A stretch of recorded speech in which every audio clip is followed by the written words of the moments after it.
Hey guys, I'm Jessie, and today we're going to talk about some October fantasy book releases.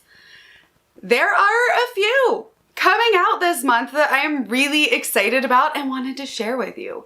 If you want to see even more of the October book releases, you can actually check out my blog, which is going to be linked down below, because I have like an even more extensive list there, and that's what I've been trying to do, is like the more extensive list on my blog. That way you can like kind of scroll through and see all the different ones. But like the ones that like I am personally super hype about, those are the ones we're going to be talking about here today. As always, I will be reading you a quick synopsis, telling you the release date, and if I have any thoughts on like why I'm excited, I'll tell you those too. All right, so the first one I'm excited about is Poster Girl by Veronica Roth.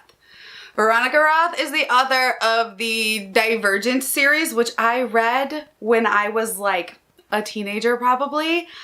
Loved the first book. Second book was okay. Last book was trash. We don't talk about it. But I'm really excited to see like what she kind of comes out with now, because the concept of this sounds really interesting. It says, Veronica Roth tells the story of a woman's desperate search for a missing girl after the collapse of the oppressive dystopian regime and the dark secrets about her family and community she discovers along the way. What's right is right. Sonia knows this slogan. She's lived by it most of her life. For decades, everyone in the Seattle-Portland megalopolis lived under it, as well as constant surveillance in the form of the Insight, an ocular implant that tracked every word and every action, rewarding or punishing by a rigid moral code set forth by the delegation. There was a revolution, and the delegation fell. Its most valuable members were locked in the Aperture, a prison on the outskirts of the city, and everyone else, now free from the Insight's monitoring, went on to live their lives. Sonia, former poster girl of the delegation, has been imprisoned for 10 years when an old enemy comes to her with a deal. Find a missing girl who was stolen from her parents by the old regime and earn her freedom. The path Sonia takes to find the child will lead her through an unfamiliar, crooked, post-delegation world where she finds herself digging deeper into the past and her family's dark secrets than she ever wanted to. That honestly sounds really cool. I love the concept of this whole book taking place after the collapse of the dystopian regime, because so many books that we get are like during the height of a dystopian regime and like during the revolution, and we never really see what happens after the rebuilding and, you know, what the collapse of this current regime like means for like the common people. So I think that sounds really like fascinating, and I hope we kind of like explore that within this book, because I think that's a really cool take on a dystopian novel. And if you are interested, this book comes out on the 18th of October. Next, we have The Sacrifice by Rin Chipeco. So this comes out on September 27th. But for some reason I saved it as October. So we're just going to talk about it anyway, because it's close enough. And it says, an island oasis turns deadly when a terrifying legend threatens to kill off visitors one by one in this haunting novel from highly acclaimed author of The Girl from the Well and the Bone Witch trilogy. Pristine beaches, lush greenery, and perfect weather. The island of Kisatmata would be the perfect vacation destination if not for the curse. The Philippine locals speak of it in hushed voices and refuse to set foot on the island. They know the lives it has claimed, and they won't be next. A Hollywood film crew won't be dissuaded. Legend claims the dreamer god sleeps, waiting to grant unimaginable power in exchange for 8 sacrifices. The producers are determined to document the evidence, and they convinced Elon, a local teen, to be their guide. Within minutes of their arrival, a giant sinkhole appears, revealing a giant Baltree tree with a mummified corpse entwined in its gnarled branches. And the crew start seeing strange visions. Elon knows they are falling victim to the island's curse. If Elon can't convince them to leave, there is no telling who will survive or how much the Dreamer God will destroy. So that, it reminds me of this TV show that I used to watch. that I think only had one season, and I feel like nobody remembers this TV show. And it was called The River. And it was like shot like kind of mockumentary style. And it was like this dad was a like videographer, like a wildlife videographer, and he like traveled different places and he got like lost in the Amazon. And it's like his family went to find him, and it's like all kinds of creepy. If you remember that show, please let me know, because I loved it and like no one else remembers it. And the next one is Monarch Rising, and this is by Harper Glenn, and it comes out on the 4th of October. In a near future new United States of America, Jo Monarch has grown up in the impoverished borderlands of New Georgia. She's given one chance to change her fate if she can survive a boy trained to break hearts. Today is the day Jo Monarch has been wishing on the moon about her entire life. It's the day of the lineup when she could be selected to leave her life in the ashes behind. The day she could move across the mountains to a glittering, rich future. Once Jo is plucked from the lineup, the real test begins. She still needs to impress the new Georgia reps at tonight's gala, and her path forward leads straight to Cove Wells, the damaged stepson of one of the reps. Cove has been groomed as an emotional weapon, taught that love is a tool, and he is set on breaking Jo's heart. When a riot breaks out back in the ashes the night of the gala, Jo's dream might all go up in smoke. Can she really have everything she ever wished for when it means leaving all her loved ones behind in the fire? Sounds like another fun dystopian to me.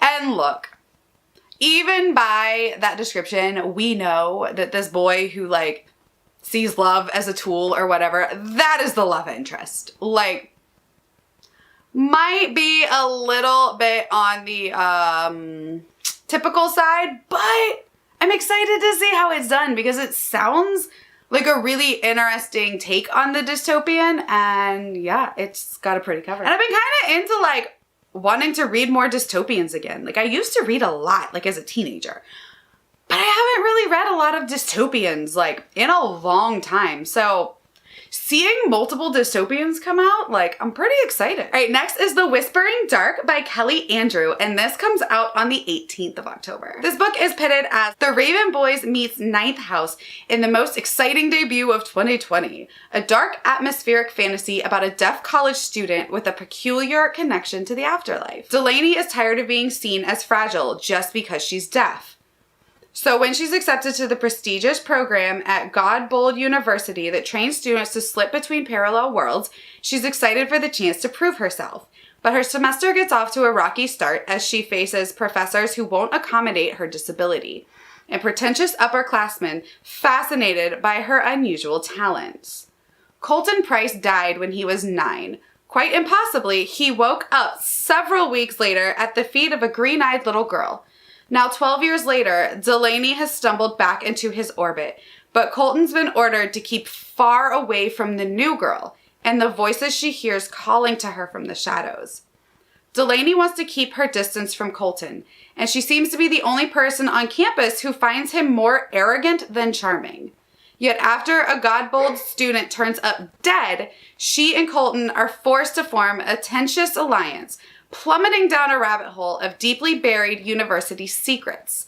But Delaney and Colton discover the cost of opening the doors between worlds when they find themselves up against something old and nameless, and the enemy they need to destroy before it tears them and their forbidden partnership apart. So, I've never read The Raven Boys, but I absolutely loved Ninth House. And the description of that book sounds right up my alley. Like, dark academia with some possibly like forbidden or like enemies to lovers-esque type romance involved, parallel worlds, and I really like that we have a deaf main character. I honestly don't think I've ever read a fantasy book with a deaf main character, so like I'm really, really excited. Definitely pre-ordering this one. Then coming out on October 25th, we have Strike the Zither by Joan He and Curry Huang. Curry Huang is the illustrator, and that's how he's credited on this. The year is 414 in the Zhen dynasty, and chaos abounds. A puppet empress is on the throne. The realm has fractured into 3 factions and 3 warlordesses, hoping to claim the continent for themselves. But Zephyr knows it is no contest. Orphaned at a young age, Zephyr took control of her fate by becoming the best strategist of the land and serving under Zhen Ren, a warlordess whose loyalty to the Empress is double-edged. While Ren's honor draws Zephyr to her cause, it also jeopardizes their survival in a war where one must betray or be betrayed. When Zephyr is forced to infiltrate an enemy camp to keep Ren's followers from being slaughtered, she encounters the enigmatic Crow, an opposing strategist who is finally her match.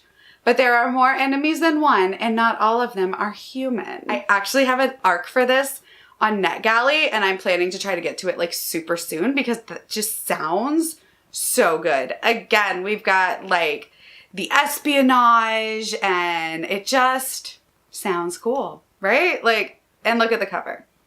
It's so pretty. All right, so the next one comes out on October 25th, and it is The Sevenfold Hunters by Rose Egal. And this is actually a sci-fi. And if you've watched my videos recently, you know that I've been reading more sci-fi, and this sounds like my kind of sci-fi. Like, it gives me kind of like the vibes of The Disasters, where it has like kind of a ragtag group like that you don't think is going to be any good. We'll read you the synopsis and you can decide for yourself. There is nothing hijabi alien hunter Abian wants more than to graduate from Carlisle Academy and finally rid the Earth of aliens, the Nasaru. Everything is going to plan until the Nasaru kill one of Abian's squad mates. To make matters worse, the school admins replace her elite squad member with a subpar new recruit, Artemis. Despite Artemis failing every test and bringing the team down with her, their cutthroat instructors refuse to kick her out. Together, Abby and Artemis and the rest of the team unravel the mystery of why Artemis is actually there, what the Nosaru really want, and what Carlisle Academy has been hiding from them. Okay, so like I said, that sounds like a very hard line of the kind of sci-fi I like. It's like a found family group that doesn't really like each other to start with, and the aliens and a space academy, and sold. All right, and the last one that I'm super excited about coming out in October is The Storyteller's Death by Anne de Villa Cardinal, and this comes out on October 4th. It says, there was always an old woman dying in the back room of her family's house when Isla was a child. Isla's life begins to unravel when her father passes away. Instead of being comforted at home in New Jersey, her mother starts leaving her in Puerto Rico with her grandmother and great aunt each summer like a piece of forgotten luggage. When Isla turns 18, her grandmother, a great storyteller, dies. It is then that Isla discovers she has a gift passed down through her family's cuentistas.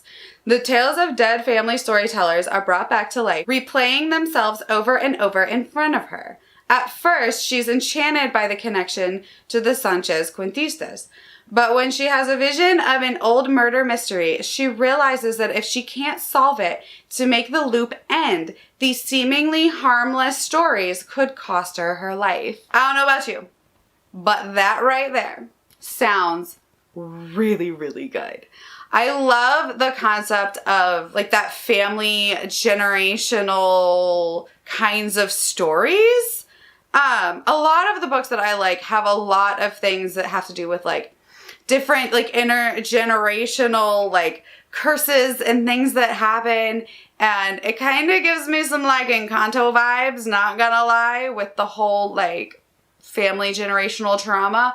But I'm really excited. It sounds like it's gonna be another really good one, a little outside of my typical comfort zone because it's not fantasy, it's more magical realism. But it sounds really cool, so I'm very excited. All right, well, those are all the books that I am really excited to get to in the month of October. Let me know what books you are excited about, which ones I should add to my list, and go check out the blog post if you want to see more. All right, well, thanks for hanging out with me. My name's Jessie, and I'll see you next time. Bye.